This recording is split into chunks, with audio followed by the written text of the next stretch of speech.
Hello friends, আশা করি আপনারা ভালো আছেন, সুস্থ আছেন। আজকে আপনাদের সামনে এই ভিডিওর মাধ্যমে আলোচনা করব যে খামার থেকে মশা ও মাছি তাড়ানোর ঘরোয়া উপায়।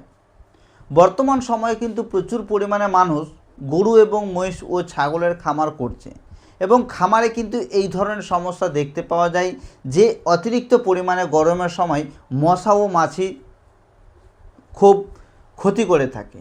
তাহলে মশা ও মাছিকে আপনারা কি ঘরোয়া পদ্ধতিতে তাড়াবেন, আজকের ভিডিওতে পুরো ডিটেলসে আলোচনা করব।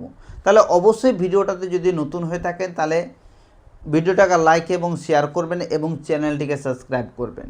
তো বন্ধুরা, আমরা জানি যে খামার করতে গেলে তার পরিষ্কার ও পরিচ্ছন্নতা দরকার খুবই। তো আজকের ভিডিওটাতে আমি বলবো যে মশা ও মাছি তাড়ানোর ঘরোয়া উপায় কী। তার আগে আমাদের জেনে নিতে হবে যে মশা এবং মাছি কেন হয়। এক নম্বর কারণ, মশা ও মাছি কেন হয় এটা কিন্তু জানা খুবই গুরুত্বপূর্ণ এবং খুবই ভালো করে জানতে হবে যে আপনি যে খামারে গরু এবং মহিষ রেখেছেন সেই জায়গাতে মশা এবং মাছি কেন বেশি পরিমাণে হয়। তো সেই জিনিসটা কিন্তু জানা একজন খামারের পক্ষে খুবই গুরুত্বপূর্ণ। এবং দ্বিতীয় যে কথাটি হচ্ছে যে কি কি ক্ষতি করে থাকে খামারে যদি অতিরিক্ত পরিমাণে মশা এবং মাছি থাকে, সেক্ষেত্রে গরু ও মহিষের কি কি ক্ষতি করবে এবং কি কি রোগ হবে এই মশা ও মাছির কারণে, সেই সম্পর্কে বিস্তারিত আলোচনা করব। এমনকি শেষে আমি আলোচনা করব যে এর সমাধান কী, অর্থাৎ মশা এবং মাছিকে কিভাবে আপনারা ঘরোয়া পদ্ধতিতে আপনার খামার থেকে সম্পূর্ণরূপে দূর করবেন। তাহলে অবশ্যই ভিডিওটা স্কিপ করবেন না, পুরো ভিডিওটা দেখতে থাকুন। তো প্রথমেই আমাদের জেনে নিতে হবে যে মশা ও মাছি কেন হয়। দেখুন, আপনি গরুর খামার করছেন ও মহিষের খামার করছেন ও ছাগলের খামার করছেন, যে কোনো কিছুরই খামার করেন না কেন সেই খামারটাকে কিন্তু পরিষ্কার ও পরিচ্ছন্ন রাখা আপনার দায়িত্ব। কারণ আপনার খামার যদি ভিজে স্যাঁতস্যাঁতে জায়গা থাকে ও নোংরা ও আবর্জনা পড়ে থাকে তাহলে সেই জায়গাতে কিন্তু মশা ও মাছির উৎপাদন খুব বেশি পরিমাণে হয়ে থাকে। কারণ মশা এবং মাছি সবসময় খারাপ জায়গাতে বসে এবং সেখানে ডিম পাড়ে। ডিম পাড়তে গেলে কিন্তু প্রচুর পরিমাণে মশার সৃষ্টি হবে, এমনকি মাছির উৎপাদন হবে। তো সেই জায়গাগুলিকে আপনারা অবশ্যই পরিষ্কার পরিচ্ছন্ন রাখবেন। যেমন আপনার খামারে গরু রয়েছে এবং গরুর জন্য পেচ্ছাপ বা পায়খানা বার করার জন্য ও তা পরিষ্কার করার জন্য একটা ড্রেন তৈরি করেছেন এবং সেই ড্রেনে যদি আবর্জনা ও নোংরা পড়ে থাকে, ময়লা পড়ে থাকে, তাহলে সেই ড্রেনে কিন্তু মশা প্রচুর পরিমাণে ডিম পারবে এবং সেই ডিম থেকে কিন্তু আপনার খামারে প্রচুর পরিমাণে মশার সৃষ্টি হবে। তাহলে অবশ্যই আপনারা খুব সতর্কভাবে আপনার খামারের মধ্যে মশা ও মাছিকে তাড়াতে পারবেন যদি আপনার খামারটাকে সবসময় পরিষ্কার এবং পরিচ্ছন্ন রাখেন। তারপরে এবং 2 নম্বরটি হচ্ছে যে কি কি ক্ষতি হতে পারে, অর্থাৎ মশা এবং মাছির যদি পরিমাণ বৃদ্ধি পায় আপনার খামারের মধ্যে তাহলে সেই মশা এবং মাছির কামড়ের ফলে আপনার খামারে কি কি ক্ষতি হতে পারে, এমনকি কি কি রোগ হতে পারে। যদি আপনার খামারে গরু এবং মহিষকে প্রচুর পরিমাণে মশা কামড়ায় সেক্ষেত্রে কিন্তু বিভিন্ন রকমের রোগের সৃষ্টি হতে পারে, যেমন এলএসডি অর্থাৎ ল্যাম্পি স্কিন ডিজিজ। এই গরমের সময় কিন্তু প্রচুর পরিমাণে ল্যাম্পি স্কিন ডিজিজ গরুর ক্ষেত্রে হয়ে থাকে। যে সকল গরুর বাচ্চা রয়েছে 6 মাস থেকে 1 বছর এবং 1 মাস থেকে 6 মাস ও 1 বছর 1.5 বছর পর্যন্ত এই সকল গরুর বাচ্চাকে কিন্তু প্রচুর পরিমাণে ল্যাম্পি স্কিন ডিজিজ দেখা যায়। দ্বিতীয়, মেস্টাইটিস। অনেক সময় দেখা যায় যে গরমের সময় যে সকল গরু অতিরিক্ত পরিমাণে দুধ দিচ্ছে তাদের পালন থেকে, অর্থাৎ তাদের বাঁট দিয়ে রক্ত পড়ছে, পুঁজ বেরোচ্ছে, বাঁট ফেটে যাচ্ছে, এরকম সমস্যা কিন্তু দেখতে পাওয়া যায়। সেটাও কিন্তু মশা এবং মাছির কারণেই বেশিরভাগ হয়ে থাকে।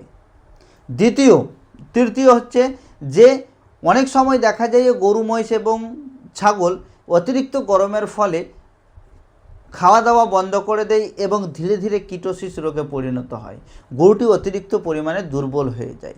মশা এবং মাছি কামড়াতে গেলে তার রক্তের যে সার্কুলার সেটাও কিন্তু খারাপ হতে পারে, এমনকি সেই গরু এবং মহিষটিকে টিক ফিভার হতে পারে, যেটা মশা এবং মাছি কামড়ানোর ফলে হয়ে থাকে। তো এই সকল রোগ কিন্তু আপনারা দেখতে পাবেন যদি আপনার খামারে প্রচুর পরিমাণে মশা এবং মাছি থাকে তাহলে। তো খুব সহজেই আমরা কিন্তু মশা এবং মাছিকে তাড়াতে পারবো এবং তার পরিমাণ কমাতে পারবো।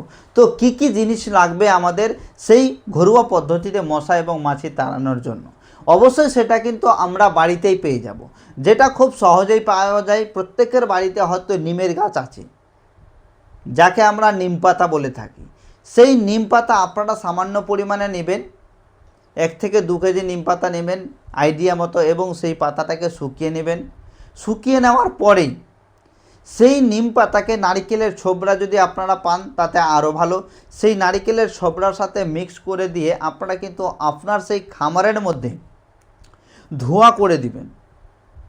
ধোঁয়া যদি আপনার খামারের মধ্যে 20 থেকে 30 মিনিট আপনারা সন্ধ্যাবেলা সেই নিম পাতাকে, শুকনো নিম পাতা এবং নারিকেলের ছোবড়া জ্বালিয়ে যদি ধোঁয়া করে আপনার খামারের মধ্যে 20 থেকে 30 মিনিট রাখেন, তাহলে দেখতে পাবেন যে আপনার খামারটায় একেবারে মশা এবং মাছি থেকে মুক্ত হয়ে গেছে। তো এটা হচ্ছে সম্পূর্ণ ঘরোয়া পদ্ধতি এবং খুব সহজেই ও কোনো রকম খরচ ছাড়াই কিন্তু আপনারা এই কাজটা করতে পারবেন।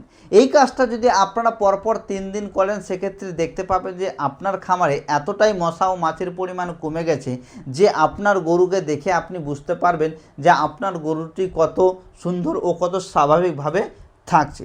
তো আশা করি আজকের ভিডিওটাতে আপনারা বুঝতে পারলেন যে খামার থেকে মশা এবং মাছিকে কিভাবে তাড়াবেন সম্পূর্ণ ঘরোয়া পদ্ধতিতে, এবং মশা ও মাছি কেন হয়ে থাকে, এবং মশা এবং মাছি অত্যন্ত হারে আপনার খামারের মধ্যে হয়ে গেলে কি কি ক্ষতি হতে পারে, কি কি রোগ হতে পারে, এবং এই মশা এবং মাছি তাড়ানোর জন্য যে ঘরোয়া পদ্ধতিটা বললাম, এটা দেখে এবং এটা প্রয়োগ করে আপনারা যদি উপকার পান তাহলে অবশ্যই ভিডিওটার কমেন্ট বক্সে কমেন্ট করে যাবেন, এবং আপনাদের যদি কোনো সমস্যা হয় ও কোনো কিছু জানার থাকে তাহলে অবশ্যই ভিডিওর কমেন্ট বক্সে কমেন্ট করে জানাবেন।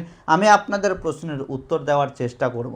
তো বন্ধুরা, আজকের মতো ভিডিও এখানেই। পরবর্তী ভিডিওতে আবার দেখা হবে নতুন একটা ভিডিওর সঙ্গে। ততক্ষণে যেন আপনারা ভালো থাকুন, সুস্থ থাকুন। জয় হিন্দ, বন্দে মাতরম।